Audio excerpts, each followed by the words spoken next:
ना फिसलो इस उम्मीद में कि कोई तुम्हें उठा लेगा।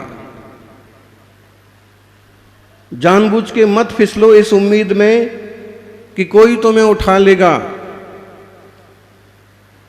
ये सोचकर मत डूबो कि कोई तुम्हें बचा लेगा।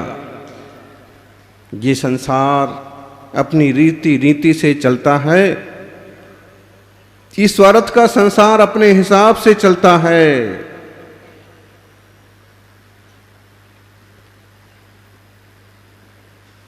देखा अगर तुम्हें मुसीबत में तो हर कोई मजा लेगा। हर कोई, संसार ऐसे ही चलता है। और इस संसार में सुख शांति और शीतलता कहाँ है? कहते हैं वह तो केवल और केवल शीतलनाथ भगवान के चरणों में। राजा का दरबार लगा हुआ है। राजा ने कहा दुनिया में सबसे शीतल चीज क्या है? चंदन पोतने वाले पंडितों ने कहा, छापा लगाने वाले विद्वानों ने कहा, महंतों ने कहा महाराज सबसे शीतल चंदन होता है। देखो हम कैसा पोतते हैं। फिर को चंदन घिसमोरी नंदन, तिलक को तिलक के ढंग से लगाओ। मंदिर का है, मुफ्त का है तो ज्यादा पोतो मत। शीतल होता है चंदन।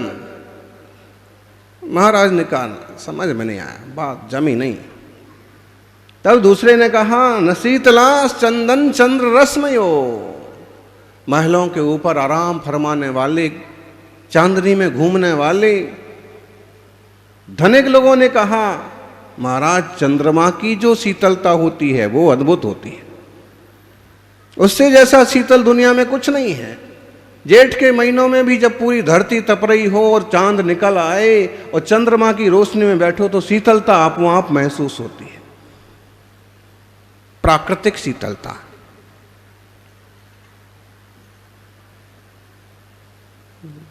महाराज ने कहा यह बात भी मानी जा सकती है।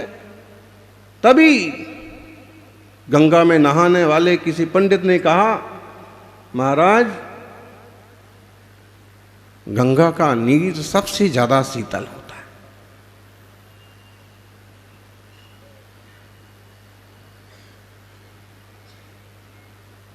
सामूहिक कॉमन प्रश्न था। सब ने अपने अपने उत्तर दिए।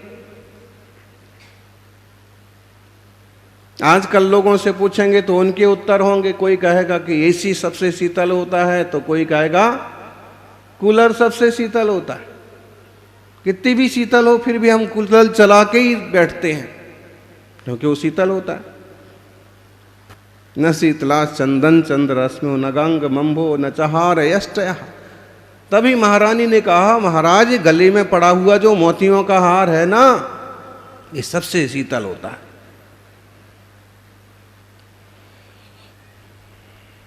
मोती शीतल होते हैं, स्फटिक शीतल होता है।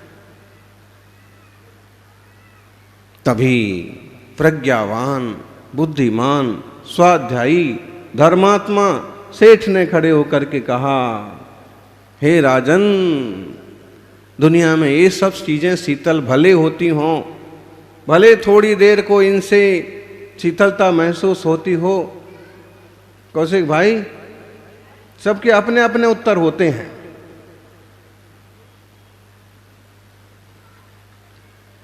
किसी को सफेद वस्त्र पहनने में सुख महसूस होता है तो किसी को काले नीले पहनने में अच्छा लगता। कोई धोती दुपट्टा में आनंदित होते हैं तो कोई जीन्स पहन के खुश होते हैं। सबकी अपनी अपनी सोच है, लेकिन निजी सोच से कुछ नहीं होता है। सार्वभौमिक सत्य क्या है? धर्मात्मा ने कहा, बाबूजी ने कहा, क्या कहा? बोले महाराज ना शीतला चंदन चंद्र रश्मियो। चंदन शीतल नहीं है। कितनी देर की शीतलता है उसकी? जब तक लगा है, जब तक सूखा नहीं है। न चंद्र रश्मियों, चंद्रमा की किरणें भी, आज चंद्रमा है कल नहीं है, आज आधा है कल अधूरा है, परसों पूरा है अगले दिन नहीं है। चंद्रमा भी क्या शीतलता है, और कितनी देर की शीतलता। गंगा का जल वो भी कितनी शीतलता देगा, और मोतियों का हार, ये सारी चीजें पहले तो शीतल हैं ही नहीं, और अगर इन्हें दुनिया शीतल मानती भी है तो सुनो, जिस तरह से शीतलनाथ भगवान के वचन हैं जो अंदर तक शीतलता पैदा कर देते हैं, संसार संताप में जूझते हुए व्यक्ति को शांत कर देते हैं, वैसे वचन ही सचमुच में शीतल हैं, दुनिया में और कोई शीतल नहीं। यथा मुनेस्ते नघवाक्य रश्म्या, ये मुनिराज है शीतलनाथ भगवान, जैसे आपके वचन शीतल हैं वैसे दुनिया में कोई शीतल नहीं है। आदमी कितना दुखी और परेशान हो, रो रहा हो, उसे जिनवाणी के माध्यम से दो अच्छे संबोधन करो, कोई बात नहीं। एक दिन सबको जाना है। आपके दादा दादी चले गए, इतना दुखी क्यों हो रहे? शांति रखो, उनने जो संस्कार दिए उस संस्कार से चलो। संसार में सब कुछ अनित्य है। जिनवाणी का स्वाध्याय करने वाले व्यक्ति बहुत जल्दी विचलित नहीं होते हैं, छाती नहीं कूटते बैठते हैं, उन्हें अंदाज है, पता है कि संसार में होता है। जिनने शास्त्राभ्यास किया है वो बहुत जल्दी उलझते भी नहीं हैं, बहुत झगड़ों में पड़ते नहीं हैं, बहुत शांत शालीन रहते हैं, और संसार के संताप से बहुत हद तक बचे रहते हैं। सौभाग्यशालियों, तो जिनवाणी के वचनों का पान करने का मौका हमें मिल रहा है। गंधोदक जैसा पवित्र नीर हमारे माथे पर चढ़ता है, जो जीवन में शांति करता है। शीतल से शीतल अति दुख नायक सुखशीर, बंधो जिन अभिषेक कृत यह गंधोदक नीर। गंधोदक का नीर ही इतना शीतल है, फिर जिनके माथे से उतर करके वो गंधोदक शीतल बना है, उनकी मुखमंडल से खिरी हुई जिनवाणी हमारे जीवन को शीतल कर दे तो कौन से आश्चर्य की बात है। गंगा का जल शीतल नहीं है, जिनवाणी रूपी गंगा का जल शीतल है। जिनेंद्र भगवान के चंद्रमा से झरी हुई जो अमृत ध्वनि है वो शीतल है, और इस शीतल ध्वनि का पान करने से संसार का समन होता है। अथाह है संसार। चक्रवर्ती जी कह रहे थे, संसार और संसारियों के बारे में थोड़ा विस्तार से बताइए। हम सभी खुद ही संसारी हैं, बस सब भुलक्कड़ लोग हैं। कल परसों ही कोई तकलीफ आई थी, आज भूल करके आराम से बैठे हैं। अगर हमें अपनी तकलीफें, अपने दुख संकट ही याद रह जाए ना, तो इन दुखों से अथवा आसाताओं से मुक्त होने की बात हृदय में जरूर आएगी, वैराग्य जरूर आएगा। आत्मार्थियों, आत्मा अनादिकाल से संसार में है, और जीव से संसारी नहीं है, जीव तो मुक्त भी है। मुक्त हुए और उन्होंने प्रैक्टिकल करके दिखाया कि कोई जीव पुरुषार्थ करके मुक्त भी हो सकता है। तीर्थंकरों ने अक्सर कर लोग पूछते हैं कि नमो अरिहंताणम के बाद नमो सिद्धाणम क्यों बोलते हैं, और परिभाषा तो ऐसे बताते हैं कि जिनने 4 घातिया कर्म नष्ट किए वो अरहंत, जिनने सारे कर्म 8 कर्म नष्ट कर दिए वो सिद्ध। बड़े कौन हुए? बड़े कौन हुए बोलो? यहां हमको बहुत बड़े बनने का चस्का लगा रहता है। बड़े बनना, बड़े बनना। बड़े बनने में बहुत कुटना पिटना पड़ता है। दही बड़े किस किस ने खाए? कैसे बनते हैं जी ऋषभ जी? दही बड़े कैसे बनते हैं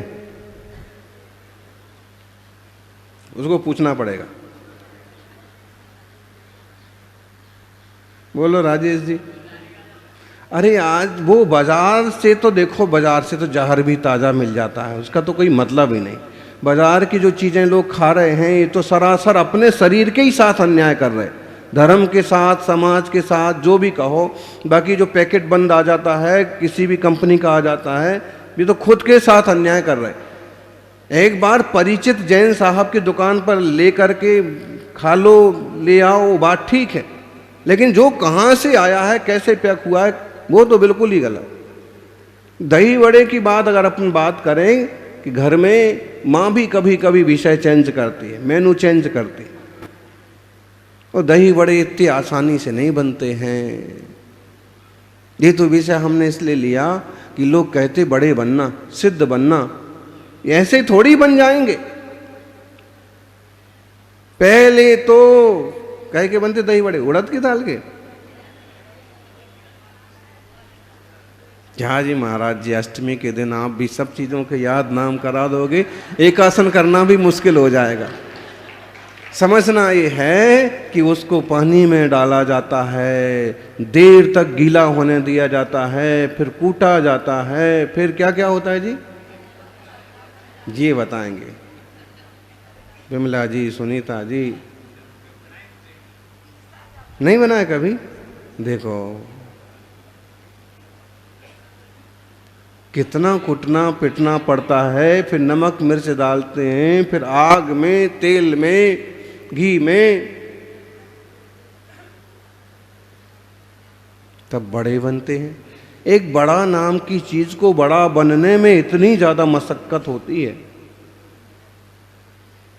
तो कोई इंसान बड़ा बनना चाहे उसे कितना पुरुषार्थ करना पड़ेगा। ऐसे ही मुक्त नहीं हो गए हम। तीर्थंकर भगवंतों के चरित्र देखें। आज शीतलनाथ स्वामी का मोक्ष कल्याणक मना रहे हैं।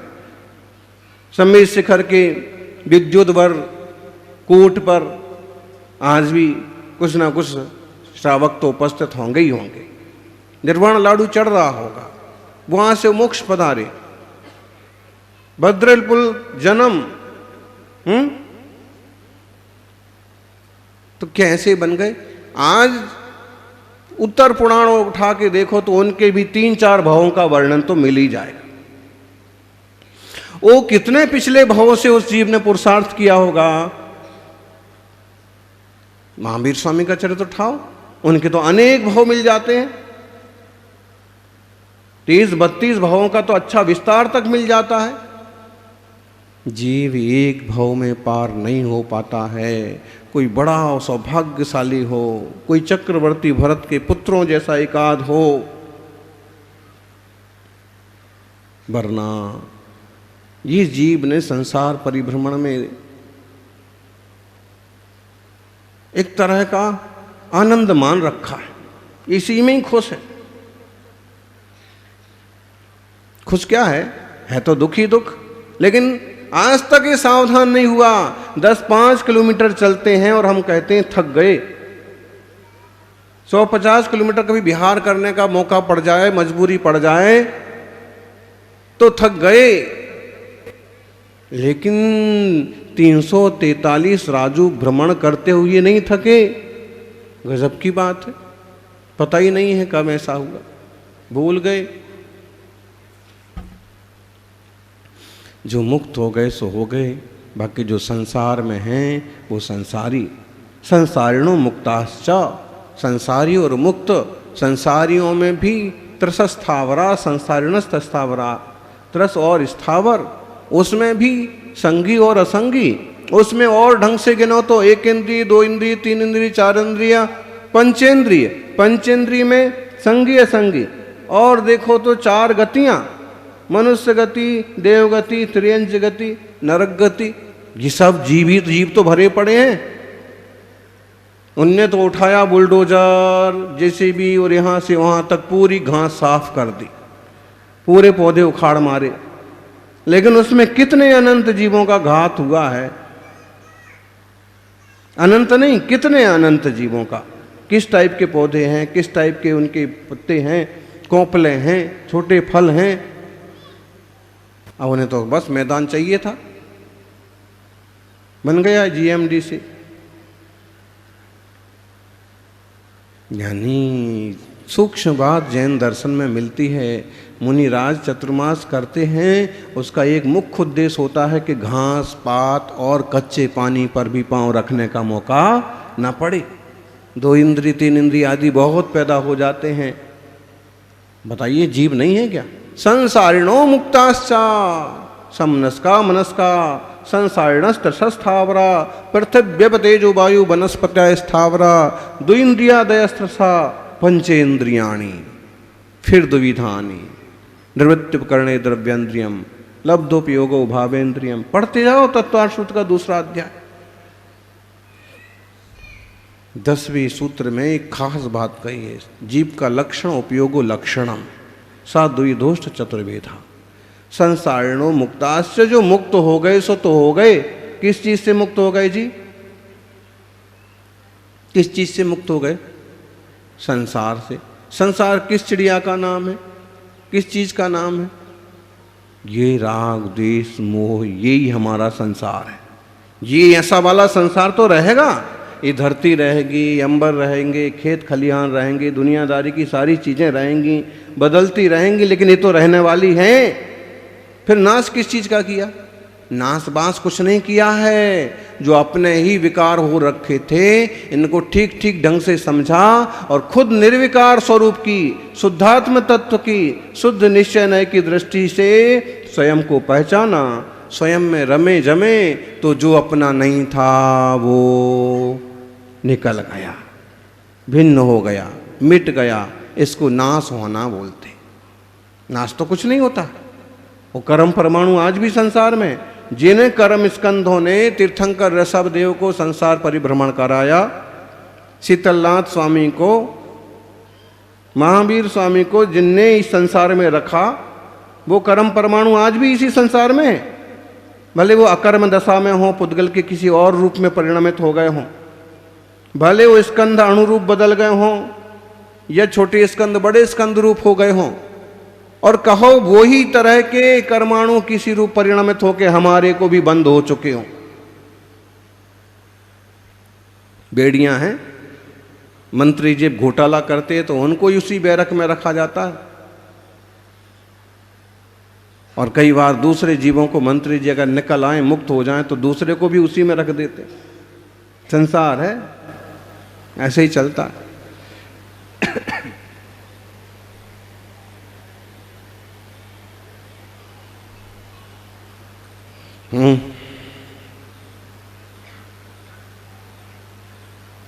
क्या करेंगे आप? ऐसा सूक्ष्म विज्ञान कराने वाला, दर्शन कराने वाला कोई दर्शन नहीं है दुनिया में।